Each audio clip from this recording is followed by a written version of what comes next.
ونصلي على رسوله الكريم أما بعد فأعوذ بالله من الشيطان الرجيم بسم الله الرحمن الرحيم إنا نحن نزلنا الذكر وإنا له لحافظون صدق الله العظيم সম্মানীয় উপস্থিতি উলামায়ে কেরাম সুদক্ষ বিচারক মণ্ডলী এবং বাংলার বিভিন্ন প্রান্ত থেকে আগত আমার দ্বীনী ভাতৃবৃন্দ সকলকে সালাম ও শুভেচ্ছা জানাই।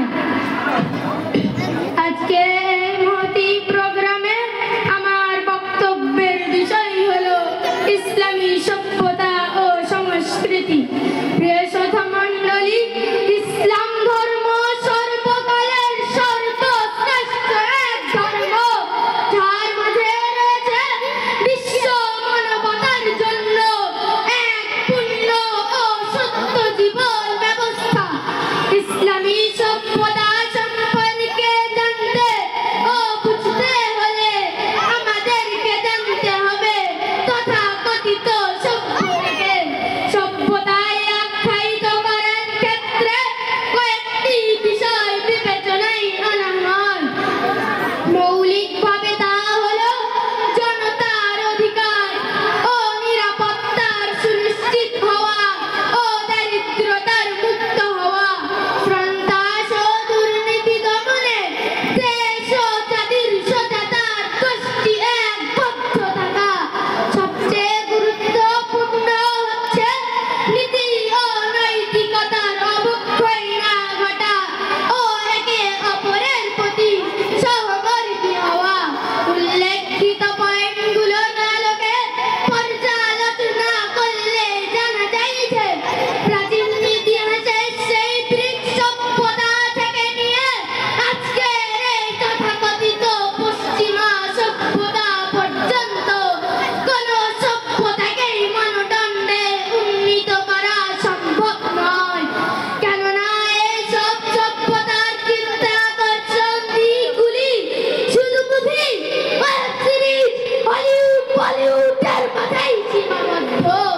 সম্মানীয় শ্রোতাবর্গ, বাস্তবিকভাবে এই সভ্যতার পরতে মিশে আছে অন্যায়, অবিচার, হিংসা, বিদ্বেষ, অশ্লীলতা, নগ্নতার অবক্ষয় ও নিরাপত্তার ঝুঁকি। তাই তো আমরা পশ্চিমা সভ্যতায় সংগঠিত দেশগুলির দিকে তাকালে দেখতে পাই 95% যুবক যুবতী মাদকাসক্ত। প্রতি বছর 65% মানুষ অনিরাপত্তার কারণে জীবন বিলিয়ে দিচ্ছে। অপরদিকে ইসলামী সভ্যতা রোম ও পারস্য সভ্যতার নোংরামিকে তুমড়ে মুচড়ে দিয়ে প্রতিষ্ঠা করেছিল এক নীতি ও নৈতিকতার মহান সভ্যতা।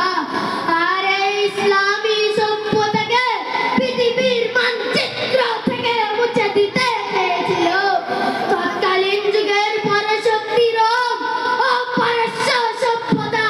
কিন্তু তারা আজ ইতিহাসের অতল গহ্বরে হারিয়ে গিয়েছে। কুরআনী ও ইসলামী সভ্যতা আজও তার গৌরবময় ইতিহাস নিয়ে মাথা উঁচু করে দাঁড়িয়ে আছে এবং দাঁড়িয়ে থাকবে। কেননা মহান আল্লাহ কুরআন মাজিদে বলে দিয়েছেন, ইন্না নাহনু নাযালনা যিকরা ওয়া ইন্না লাহু লাহাফিজুন। অর্থাৎ আমি এই কুরআনকে অবতীর্ণ করেছি এবং আমি এই কুরআনকে হিফাজত করব।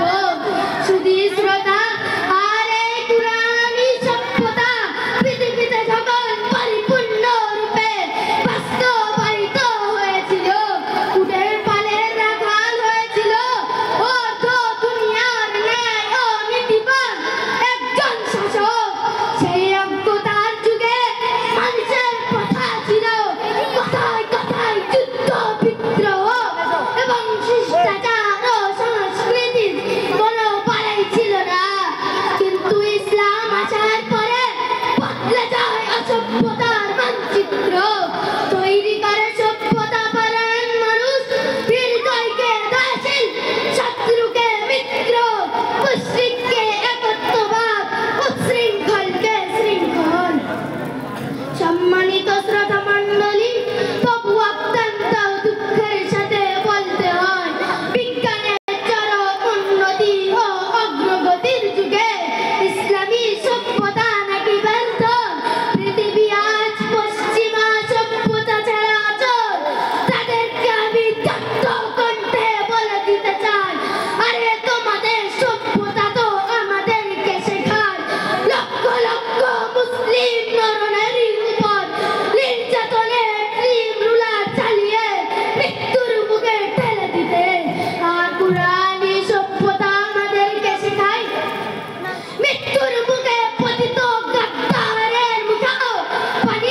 তৌফিক দান করুন